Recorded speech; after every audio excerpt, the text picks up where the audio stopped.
hermanas mías, resumida en la letra apretada de pocos artículos, una historia larga de luchas, tropiezos y esperanzas.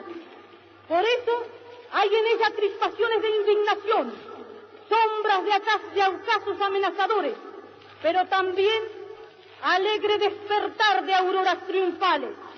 Y esto último que traduce la victoria de la mujer sobre las incomprensiones, las negaciones y los intereses creados de las castas repudiadas por nuestro despertar nacional.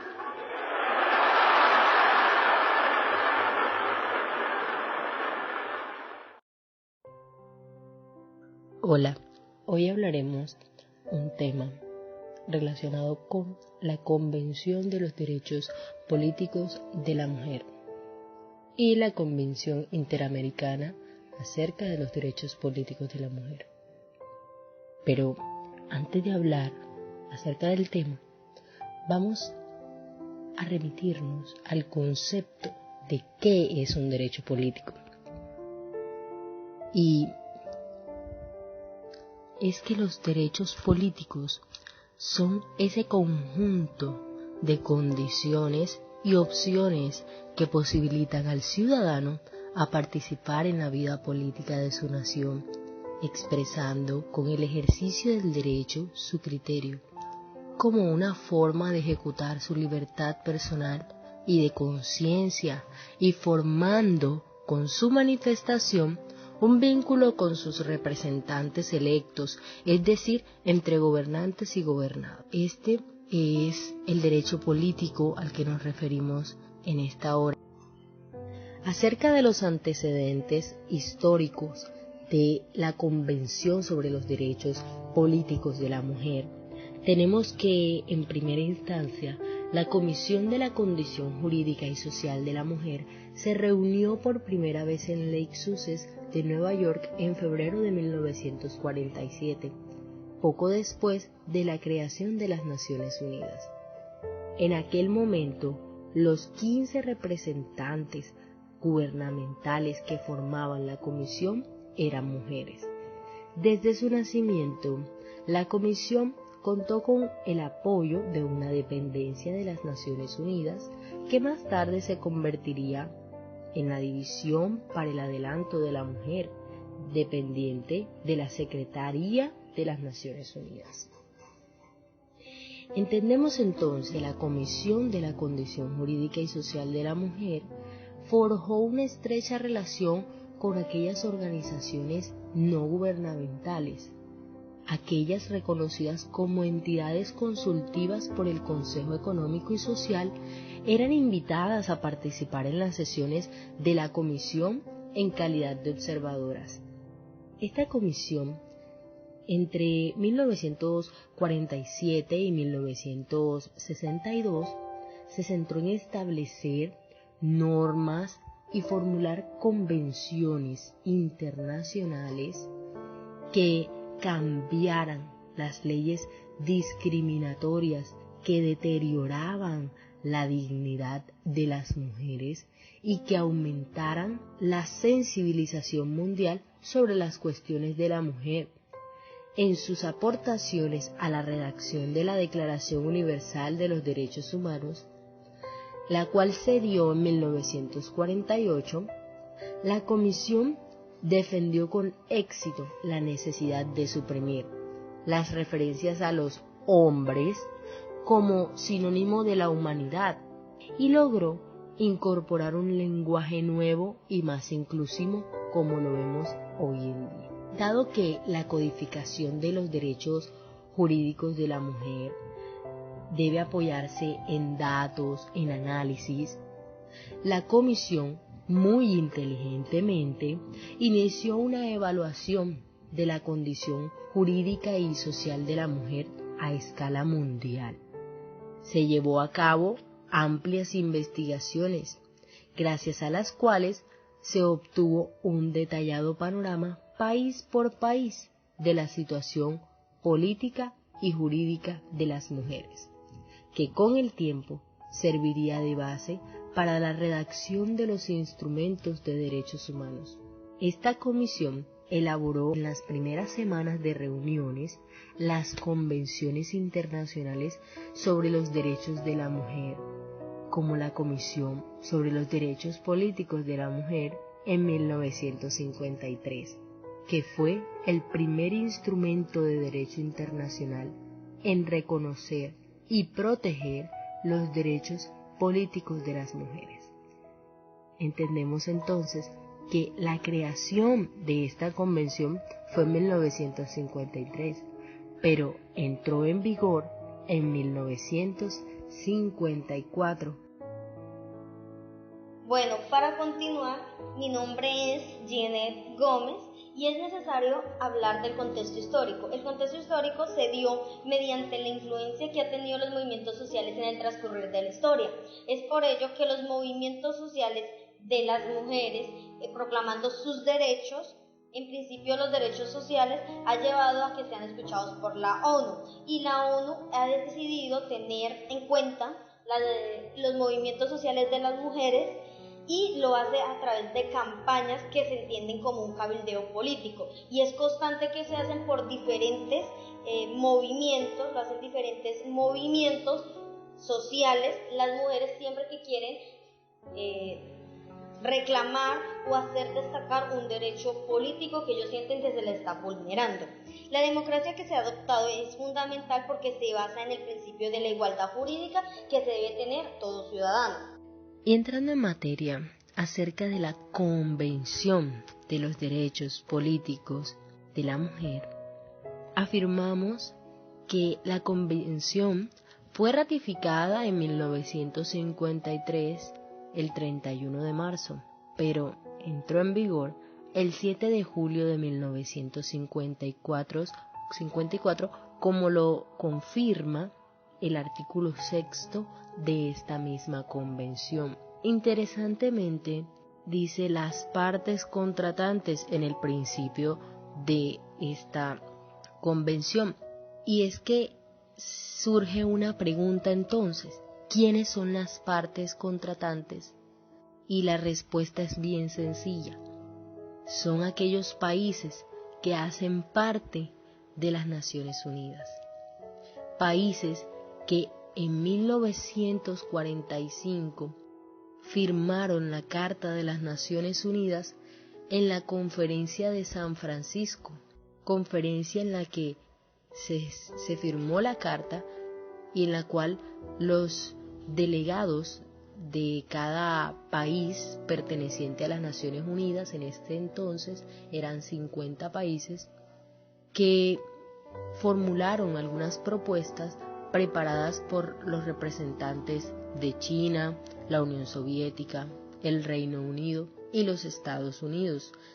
La carta fue firmada el 26 de junio de 1945 por los representantes de los 50 países. Polonia, que no estuvo representada, la firmó más tarde y se convirtió en uno de los 51 países, estados fundadores de las Naciones Unidas. Es así como entendemos entonces que hoy existen 193 países inscritos en esa Carta de las Naciones Unidas, que participan fielmente en las Naciones Unidas, y que 193 países de 194 países existentes actualmente, y que no existe el último país porque es la Ciudad del Vaticano, y esta ciudad cumple funciones de veeduría o de control. Es una ciudad excepcional. El artículo primero habla sobre que las mujeres tendrán derecho a votar en todas las elecciones en igualdad de condiciones con los hombres, sin discriminación alguna. El artículo 2 expresa claramente que las mujeres serán elegibles para todos los organismos públicos selectivos establecidos por la legislación nacional en condiciones de igualdad con los hombres, sin discriminación alguna. El artículo 3 también habla acerca de que las mujeres tendrán derecho a ocupar cargos públicos y a ejercer todas las funciones públicas establecidas por la legislación nacional, en igualdad de condiciones con los hombres, sin discriminación alguna. Quiere decir esto que al hacer hincapié en sin discriminación alguna en estos 3 primeros artículos, se está dejando por visto y se está dejando bien claro que existía una vehemente discriminación hacia las mujeres con respecto a los temas políticos. Las mujeres no tenían el derecho a elegir y a ser elegidas, no tenían derecho a aspirar a cargos públicos porque simplemente había una discriminación. Sin embargo, estos 3 artículos hablan claramente cómo sin discriminación alguna las mujeres a partir de 1954 tendrían derecho a participar en la vida política. Bueno, para continuar, mi nombre es Julio Ramos, les voy a hablar sobre el artículo 4. En su numeral primero, dice que la presente convención quedará abierta a la firma de todos los estados miembros de las Naciones Unidas y de cualquier otro estado al cual la Asamblea General haya dirigido una invitación al efecto. En su numeral segundo nos dice que la presente convención será ratificada y los instrumentos de ratificación serán depositados en la Secretaría General de las Naciones Unidas. En su artículo quinto, numeral primero, dice que la presente convención quedará abierta a la adhesión de todos los estados a que se refiere el párrafo primero del artículo cuarto. En su numeral segundo, dice que la adhesión se efectuará mediante el depósito de un instrumento de adhesión en la Secretaría General de las Naciones Unidas. Continuando con los artículos de la Convención, es necesario hablar del artículo 6, que es donde nos manifiesta la vigencia que tiene esta Convención.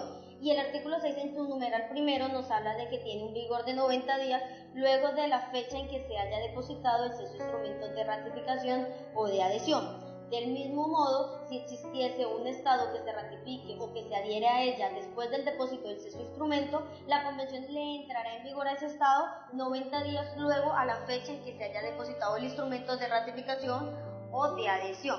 En su artículo séptimo, que es en que en un caso de que un Estado formule una reserva a cualquiera de los artículos de la presente convención, en el momento de la firma, la ratificación o la adhesión, el secretario general comunicará el texto de la reserva a todos los estados que sean partes en la presente convención.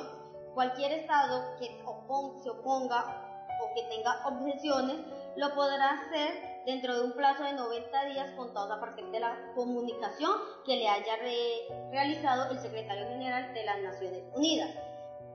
En tal caso de que no se llegara a un arreglo entre ese Estado que se opuso al Estado que se quiera adherir, simplemente no aceptará la reserva entre dicho Estado con el cual se está oponiendo, más sin embargo entre los demás Estados sí existirá una relación como tal. En el artículo octavo, en su numeral primero nos habla de que todo Estado, sin embargo, puede denunciar mediante notificación escrita al Secretario General de las Naciones Unidas.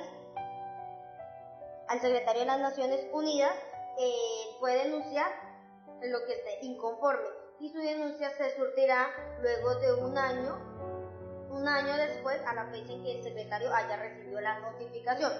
Y sin embargo la vigencia de la presente convención cesará, o sea, dejará de surtir efecto sobre ese Estado a partir de la fecha en que se haya hecho efectiva la denuncia. Para continuar, en el artículo noveno, toda controversia entre dos o más estados respecto a la interpretación o a la aplicación de la presente convención no sea resuelta por negociaciones, sino que será sometida a la decisión de la Corte Internacional de Justicia, a petición de cualquiera de las partes de la controversia. En su artículo 10 nos dice que el secretario general de las Naciones Unidas notificará a todos los estados de las Naciones Unidas y a los estados no miembros a que se refiere el párrafo primero del artículo cuarto de la presente convención. ¿Cómo lo son? A. Las firmas y los instrumentos de ratificación del artículo cuarto. B. Los instrumentos de adhesión recibidos en el artículo 5. C. La fecha en que entre en vigor la presente convención del artículo 6. D. Las comunicaciones y notificaciones recibidas del artículo 7. E. La notificación de denuncias recibidas en el párrafo primero del artículo 8. Y F. La abrogación resultante de lo previsto en el párrafo 2 del artículo 8. La Convención Interamericana sobre los Derechos Políticos de la Mujer. Para hablar acerca de esta convención, se nos es estrictamente necesario conocer sus antecedentes históricos, sus orígenes, y voy a resaltar 4 fechas importantes que se dieron antes de esta convención, como la fecha de 1953, también tenemos el año de 1957, también tenemos el año de 1962 y por último y no menos importante, 1951. Pero ¿qué pasó en esas fechas? Tenemos que en el año 1953 fue la primera Convención Internacional de los Derechos Políticos de la Mujer, el cual se dice que fue el primer instrumento de derecho internacional en reconocer y proteger los derechos políticos de las mujeres. También fue la responsable de dar ese primer paso en muchos aspectos en todo lo que le concierne los derechos políticos a la mujer. También tenemos que en el año 1957 se da una convención sobre la nacionalidad de la mujer casada. Entonces se dice que esta convención es la responsable de redactar los primeros acuerdos internacionales sobre los derechos del matrimonio de la mujer. También tenemos que en el año 1962 se da una convención acerca del consentimiento para el matrimonio, la edad mínima para contraer matrimonio y el registro de los matrimonios.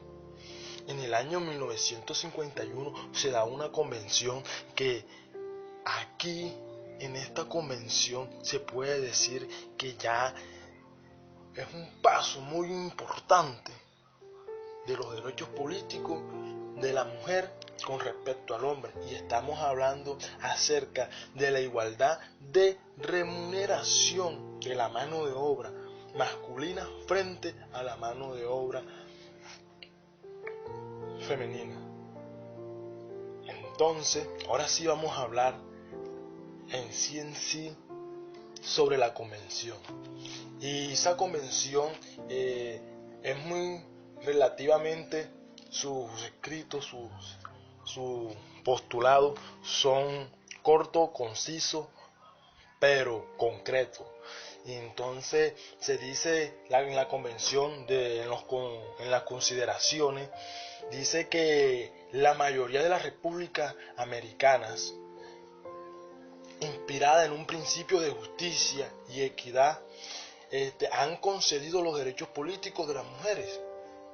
Y dice que ha sido una inspiración reiterada de la comunidad americana en equilibrar a hombres y mujeres en el gozo y ejercicio de los derechos políticos, ya que la mujer tiene derechos a igual tratamiento político que el hombre. Así lo establece la convención.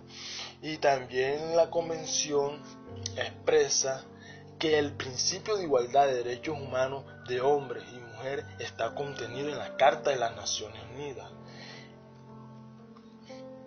y resuelve que en 2 artículos que las partes contratantes, es decir, los países que asistieron a la convención y que suscribieron esta convención, convienen en el derecho al voto a ser elegido para un cargo nacional o no deberá negarse o restringirse por razones de sexo. Y en el segundo artículo trata especialmente es que la presente convención queda abierta a la firma de los estados americanos y será ratificada de conformidad con sus respectivos procedimientos constitucionales, lo que nos quiere decir que como en cada país de América y de estos países que asistieron a la convención se da una legislación totalmente diferente, en algunas muy similares, entonces de conformidad a sus procedimientos constitucionales, así se hará su ratificación. Pero ahora hablemos de la evolución política en sus derechos y deberes que ha tenido la mujer aquí en Colombia. Pues nos encontramos que la mujer en Colombia ha venido de menos a más con la cuestión de los derechos políticos de la mujer, ya que si tomamos como punto de partida la Constitución de 1986, los derechos políticos que consiste especialmente eran en el voto, es decir, de ser elegido y elegir, y que cuyo ejercicio solamente lo ejercían las calidades de ciudadano, que otorgaba solamente a los varones. Así lo establecía el artículo 5 de dicha Constitución. O sea que solamente los varones podían ejercer el derecho al voto. La mujer estaba excluida. Luego, con el acto legislativo número 3 del año 1910, se le hace una reforma a la Constitución, pero todavía se mantiene el sufragio en cabeza de los varones. Luego la Constitución en el año 1945 sufre otra reforma y entonces le otorga a la mujer la ciudadanía, pero el sufragio y la capacidad para ser elegido popularmente solamente le queda reservado a los varones. Luego tenemos que en el año de 1954 se realiza una nueva reforma a la Constitución. ¿Por qué? Pero ante que se dé esta nueva reforma a la Constitución, se da un golpe de Estado. El país sufre un golpe de Estado a cargo del teniente general Gustavo Rojas Pinilla, el cual también en su dictadura, en su mandato, establece también un acto legislativo en el año 1954 donde deja por fuera tanto a la mujer como al hombre de ejercer el derecho al voto o al sufragio. Después, posteriormente, el 10 de mayo de 1957, el general Rojas Pinilla deja el gobierno en manos de una junta militar y entonces el Congreso decide realizar un plebiscito el 1 de diciembre del año 1957, en donde a la Constitución del año de 1886 se le hacían unas reformas como las mujeres tendrán los mismos derechos políticos que los varones, y se les convocó a ella también para votar en esta reforma. Entonces ese día las mujeres salieron a votar alegremente y masivamente. Desde entonces vienen ejerciendo plenamente su derecho al voto e igualdad con los varones y tienen acceso a todos los cargos de elección y nombramiento en las 3 ramas del poder público y en los órganos autónomos e independientes. Entonces, desde el año 1947, de un 1 de diciembre, la mujer ejerce el derecho a voto.